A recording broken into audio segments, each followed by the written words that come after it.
Hello.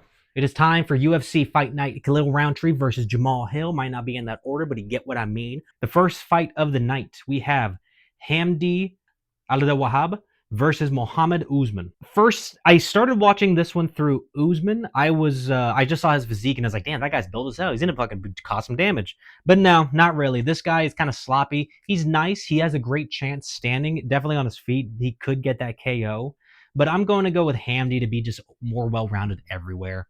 I think Hamdi is a bit more spry. He's a bit smarter in terms of where his strikes land and what he chooses to execute on. So I'm looking to Hamdi to just have fun. This might be a bit of a slow start. Heavyweights, you know how that goes. Usually it's a kind of bad beginning. Eventually, maybe it picks up somewhere, or maybe someone gets knocked out. Don't expect that for this one. If it does happen, KO by Muhammad, but I'm absolutely picking Hamdi by decision here. That's it. I don't really have much to say. Hopefully it's a good fight. I mean, that's all we wish for. So next up, we have Tagir Ulanvekov versus Azat Maksum. I like Tagir. I picked against him last time over, I think, at 311 versus Clayton Carpenter. Fucking ragdolled that motherfucker. And a great showcase. He was having fun. He did a move where he took him down and told DC, hey, watch this. This is for you. I like that. It's a showmanship. He's talented. He's strong. He's sharp. And honestly, Azat really isn't that far off. Azat had a great performance, what I saw, against Charles Johnson, even though Charles Johnson had amazing coaches and picked himself back up into the fight and won that fight eventually. Azat still looked fantastic. I think Azat's going to give Tagir a pretty fun challenge, but it could just end up being Tagir ragdolls him. Expect a ragdoll by Tagir. I don't think that's super likely, but I mean, shit, I'm going to kind of shoot for it. I'm going to say Tagir with a round 1 sub. Let's just say that. I say let's just say that, but I mean, that's what I feel confident in saying. So I'm going to say that. Tagir Ulanvekov, first round sub, in and out, right? Irina Alekseeva versus Claudia Sygula. Claudia got fucking knocked out in her last one, and I just did not see anything in that fight of hers that made me feel any vote of confidence towards her. For Alekseeva, I liked a lot what I saw. She didn't win, sure, but she seemed well-rounded. I say well-rounded a lot, but I mean, it really is just that. Who has more proficiencies in every aspect of the fight? Ground, striking, grappling, clinch, submissions, takedowns. Who has more of that in their wheelhouse that is refined versus the other? And I think Irina is more refined than Claudia. I kind of don't want to go with just a decision. I kind of want to say first round something, but I'm going with decision. Irina Alekseeva, decision. Daria Zhelezniakova versus Melissa Mullins. That's an easy one to pronounce. Melissa Mullins, I could say all fucking day. And I'm picking her all day as well. I think she fought one of the other, either Claudia or Irina, one of the previous bouts. And Melissa did great. Melissa, not like she was amazing, not like she was a killer out there, not like she was like fucking Hitman 47 or nothing, but she looked good. I liked it. I am excited to see if she is getting better. I'm excited to see maybe if Daria ended up getting better. I don't think she will, especially not in the time frame. I'm picking Melissa Mullins. Decision on this one. Going to be kind of slow. I think it's going to be a bit of a boring fight. Not looking the greatest. Not looking the most forward, besides seeing where the improvements have been made. But yeah, Melissa Mullins decision. Boom, boom. And there you have it. Ismail Naurdiev versus Jung Park. Now, I like Park, the turtle man. I don't know his exact nickname, but he's a turtle. You look at him, you understand why. He's built. He's not the slowest, but he's also not the fastest. He has good speed to him. Pretty good hands, but the best thing about him is his durability. Man can fucking tank shots like a hard-shelled tortoise. I liked his last fight, but I like Ismail just a little bit more, I gotta be honest. I think that Naurdiev is gonna just come at Park, and Park, he should be able to respond, but I don't think his speed and reflexes are gonna be an advantage in this fight. I think it's gonna be more of an advantage for Naurdiev. So I'm anticipating for Naurdiev definitely not to get a KO or kind of TKO on him at all, but for him to win the decision. It might be, again, another slower bout. Jun, his last fight was a bit slow, but it also was exciting. So we just kind of have to take it as it is. Going Ismail here, decision. I think that he's going to blitz Park, and I think that's where the biggest problem is going to be. He's going to blitz Park, chop at his legs, get him in the face one or too many times. That Park's going to eat, but it's going to wear him down. Let's go to decision. Ismail. Yeah, there you go. Seokyeon Ko versus Oban Ellliot. I know this one. Yeah, I know all of them, but not very well. I just remember this one from my notes. But focusing. Ko looked good in his Dana White Contender Series fight. He looked pretty nice. He looked clean. He had good boxing. His opponent he went against, I'm not going to remember his name right now, but he looked good against a good opponent. So we already know that Ko is going to come out here looking pretty fair, but I think Ellliot has been in the UFC already for 3 fights, has won all of them. His experience is going to be too much. Even that little bit of experience, of only 3 fights, major difference compared to Ko. I think Ko is going to get overwhelmed by Ellliot's tactfulness. I think that Ellliot is just really going to dismantle Ko for the better part of 3 rounds. I just think this is going to be a decision. I didn't mark it as submission or that because I just know decision. I just think that Ellliot is going to outclass him, sadly. It's not like it's going to be the end of the world for Ko. It's going to definitely hold him back a little bit. But this is good. I think it's important to get a loss at this stage rather than way deep into the game where it fucks you up completely. Ko's going to take this fight. He's probably going to get a little beat up, get tricked. I think he's going to get played with a lot more than he thinks he's going to. So let's see Oban pull out some game. Let's see him fucking do some leg strikes and then throw in a hook right afterwards. Like, piece him up in all levels and then shoot a takedown. Don't commit on it. Back up. Shoot another one. Get that takedown. Fuck up his brain. Fuck up Ko's brain. And I think that's going to be the best way to win the fight. Muhammad Naimov versus Bogdan Grad. I didn't like what I saw from Bogdan. I'm going to be honest. I just didn't see much. And what I did see, he seemed fine. He seemed like a little bit more of a striker, but it seems like he's rounded. He seems like he is pretty well overall for most things. I don't know exactly how his grappling looks, but I'm going to anticipate that it's fine. I think it's going to be fair. Probably his striking is what he's going to rely on more. But I mean, Muhammad, I think looks sharp. He looks sharper everywhere. Like, he looks like he's going to be going places, but he just needs to beat the ass in order to get there. Yeah, I just think that Naimov is going to be a step ahead in all aspects. Not like he's crazy better in one thing or another, but I think he is just a bit sharper. He knows what to do, just like Bogdan. He knows the timing needed for just like Bogdan's going to know. But I think that Muhammad is just going to be a half, maybe a 1 second faster and sharper with his reflexes to actually execute and do the moves like well. He's going to do them well. Going to go Naimov to get a decision. And I think it's going to be a war. I'm anticipating this one to be a fucking back and forth, brutal, bloody battle where they're going to be taking each other down, getting up, elbows, all kinds of shit is going to happen on that one. Unless it's going to be a submission or something. So next up is Nazim Sadykhov versus Nicholas Motta. Nazim, he looked great against Bonfim. Enough for the doctor to call it. Enough damage, you know? I didn't see too much of his other fights, but just from that one alone, bro has skills. He obviously is talented. He obviously could fight for the ranked positioning, I think, eventually, not very far off from now. I think he needs to get a bit more of an X factor going where people are going to be afraid to shoot on him because his defense is that much better than everyone else's. He needs something that's better than the rest of the division in order to stand out at this point. But let's see what he's able to do against Motta. It might be that his hands are going to be enough to knock Motta out, but I think his kicks are going to be a better play. He's going to kick more. I'm hoping he shoots for head kicks a lot and often and just play with the range. Keep Motta away. Don't let him fucking have a nice shot. Don't let him lay those heavy hands that he has on you because Motta can throw. Motta can fucking knock a motherfucker out with just a real quick hook. Boom, you're out. Fight's over. You thought you were winning that. Motta just laid you out. He's got to be careful. Sadykhov, I think, can get a finish in round 2. I think it's more than likely going to be a submission. But I just anticipate him struggling for a while against Motta. And if Motta's able to find some shots, he might just KO the dude. Let's go Nazim here. Round 2 KO or TKO. Maybe submission. I'm going to say round 2 submission or a decision. Nazim. Tofik Musayev versus Miktibek Orolbai.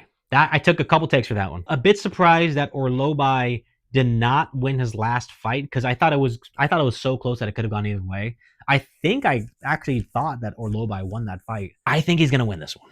I liked how do I phrase this? First, I gotta go check on my cats. Hey guys, just checking on you. We're good. So Tofik, I found a bit of footage and he got some KOs fighting over at Ryzen about 2023. Man looked pretty good. I liked what I was seeing. I could see this guy in the UFC and being a fucking problem for some people. I'm excited to see this guy perform because if he's able to do anything to Orolbai, boom, he's important. He's an important figure in the fucking sport. I do anticipate Orolbai to show levels. I expect him to shoot some takedowns, not shoot, but take him down against the cage and just lay some damage. Do some damage like you did in that last fight. Make it a bloody war.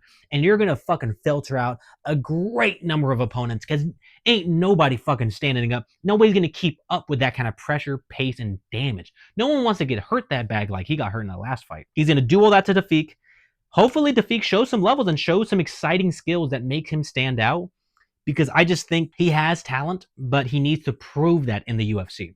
Going Orolbai decision, I don't think it's going to really end in a finish, but he could get a first round finish if Tafik is not up to par even closely. So let's see how that goes. Curtis Blaydes versus Rizvan Kuniev. I actually did make a thing already for it way back for the 313 fight, but as we all know, that got pushed back. But the biggest thing about that fight was how Rizvan shot positive for steroid usage. Weird. What are we doing with this guy? I don't know what he did to prove himself good enough to be in the UFC. I watched some of his older fights. He looked fine. He looked okay. Maybe that's just his weight class, but he looked maybe kind of well, whatever. Not really that impressive. So I can't pick Rizvan at all. Curtis Blaydes has been at the top of the game for a while now. He's been ranked fighting heavy opponents, fighting banger fights, fighting fucking monsters. And sometimes he wins, sometimes he loses. But that Jalton Almeida fight's aging pretty well. I mean, his Curtis Blaydes might not be the winner of his last title fight, but he is a definite important heavyweight figure that if he wasn't in the rankings, I would lose almost all interest of the heavyweight division. I hope that Rizvan can maybe show something to bring some spice to it. Maybe he's going to do something. But I'm picking Curtis Blaydes with a first round TKO. I don't know this Rizvan guy. Good luck to him. Fuck him a little bit also. Curtis Blaydes, man. Go for Curtis Blaydes. I just don't see this going very far. Rafael Fiziev versus Ignacio Bahamondes. I'm going to be going with Bahamondes here. I'm going with Bahamondes because Bahamondes has been active. He's been a killer. He's been getting finishes. He's been getting submissions and knockouts. He's been showing amazing hand speed, reflexes, technical ability. He does get clipped and he can find himself in some danger, but in the danger, he looks for a submission, gets that shit. He looks for a strike, gets that shit. Before the danger comes at him, he gets in there and does something about it. So I just think that Ignacio has too much going on as of right now, momentum-wise, that you can't pick on him.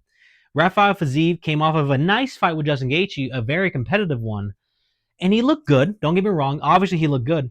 But I don't think he's capitalizing on how good he is to the point that he's going to scare someone like Bahamondes. I think Bahamondes was so excited to receive this fight because in his mind, he's just moving up in the rankings. And I do believe that's going to be the case in this situation.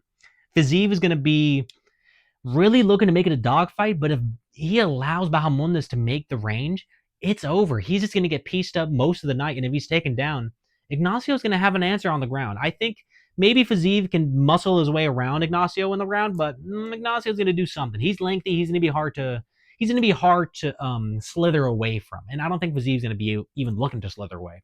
So going Ignacio Bahamondes, I think it's going to be a round 3 KO. I'm not looking forward to it. I don't want to see Fiziev laid out there. I would love to see Fiziev win this one. Honestly, either one who wins, I'm a fan of both. So great situation for either one. Sad whoever loses. But it's going to be a bit more impactful if Fiziev wins just because he's been out of the game for a minute. I'm including the time off before the Justin Gaethje fight because even the Justin Gaethje fight was a short notice fucking shitty ass thing that he kind of got he fell into a little bit. You know, no one wants to take a fight on short notice unless you really want that money and just to get back on the game. That's what he had to do.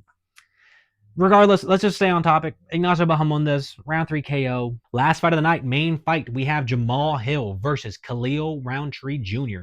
I am definitely going to be going Jamahal. Khalil Rountree is great. He had a great fight with Alex Pereira. He obviously has some skills. Jamahal, I feel like, has shown those skills and then some his entire career. He had 2 losses, I know, with Alex Pereira and then Yuri. And the Yuri fight, I think it's a better showcase of who Jamahal is.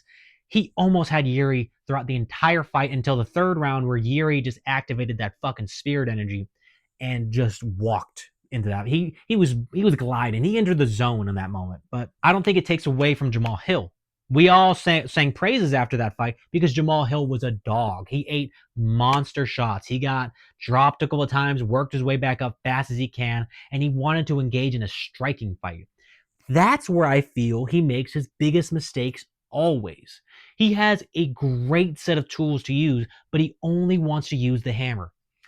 Why, man? You gotta switch it up. Use your other tools. Use the ground game. Put him on the cage. Hold on to the motherfucker. Elbow from the clinch.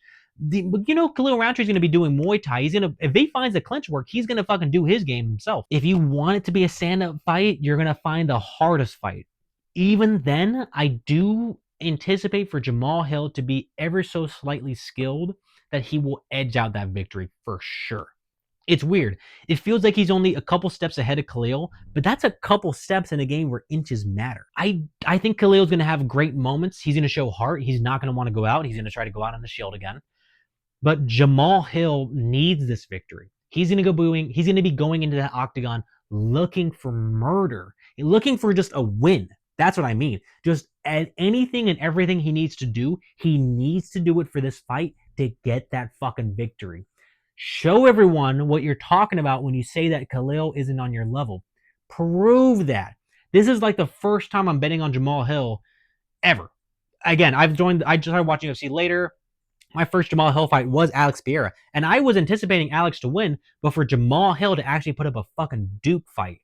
I picked against him versus Jiří Procházka because I just knew that Jiří's going to come in with some fucking heat. And Jiří is the kind of guy that he'll beat most people anyways. It's hard to bet against Jiří unless it's a real special guy like Alex Pereira. But I'm picking Jamahal Hill now. I think Jamahal Hill has everything he needs to win this specific fight, but he needs to do everything to win that fight. He can't just choose certain aspects of the game to have fun with and try to win and show off like that. Double down on everything. Double down on everything. Outwork the motherfucker. Play at your game plan. I think the game plan is going to be staying at range and using some kicks. Fine. Win like that, but man, just throw in a little bit of wrestling. Throw in a little bit of wrestling. Throw in some submission attempts, and it's going to be much better. It's going to be so much better. That's all I got to say. I'm excited for this night. Real short video for everyone. Watch if you want. Subscribe if you can. And that's, again, all I have to say. But I said those extra things because I wanted to say more things. That's it. Have a good day, guys. Peace out. Bye.